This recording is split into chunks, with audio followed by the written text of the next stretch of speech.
We are solving a system of linear equations using elimination with addition. And that's literally what you're going to do. You are going to add your two equations together so that one of the two variables gets eliminated. Now, sometimes it's set up beautifully, sometimes it's not. This one is set up beautifully because when you add them together, all right, so I'm going to add my two equations together. Right here, you're going to add the 6x and the 2x together. That is going to give you 8x. But when you go to add the plus 3y and the minus 3y, guess what happens? Those get eliminated. Positive 3y and negative 3y technically is 0y. But 0 times y is just 0, and 8x plus 0 is 8x, so it's gone. And then over here, I'm going to add my negative 6 and my 14, and that is going to add up to 8.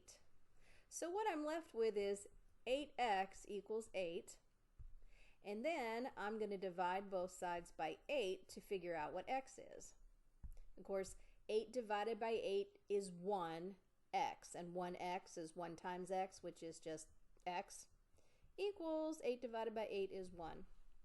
I don't know if you noticed this, but when I went to add them together, everything has to be lined up. The x's are lined up, the y's are lined up, the equal signs are lined up, and the constants, the numbers that have no variables, they're called constants, those are lined up. So everything is lined up with its like term. Now once you get x is equal to 1, they're not going to make you go back and do elimination again. You are simply going to take this answer for x and you're going to take it back to either the top equation where x is or the bottom equation where x is. It really doesn't matter. You are solving a system of linear equations. That means if I graphed these, they would be straight lines and they would cross each other at the point with coordinates of x is equal to whatever I just got, which was 1, right? X was 1. There's my first answer. And then I'm going to plug and chug the 1 into the equation to get the y coordinate. And it doesn't matter. You can use the top one, you can use the bottom one. They're both going to work. For the top one, it would be 6 times x is 1 plus 3y equals negative 6. 6 times 1, I'd start here. That's 6. And then I'll start solving. I'm going to subtract 6 to cancel that out. But I got to subtract 6 from the other side.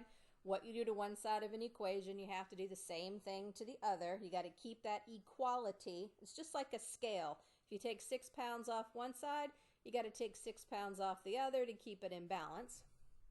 So I'm left with 3y is equal to negative 6. Take away another 6 is negative 12. Kind of running out of room here.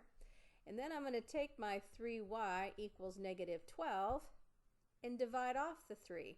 3 divided by 3 is 1, and 1 times y is y. But then I got to take negative 12 and divide by 3, and I get an answer for y of negative 4. So that's what's going to go here, negative 4. Now, had you plugged it into this one, it would still be the same. I'd have, how many room down here? 2 times x is 1 minus 3y equals negative 14. If I stick the 1 right here, 2 times 1 is 2. I'm running out of room, so I'm just going to verbally talk you through it. I'd subtract 2 from both sides.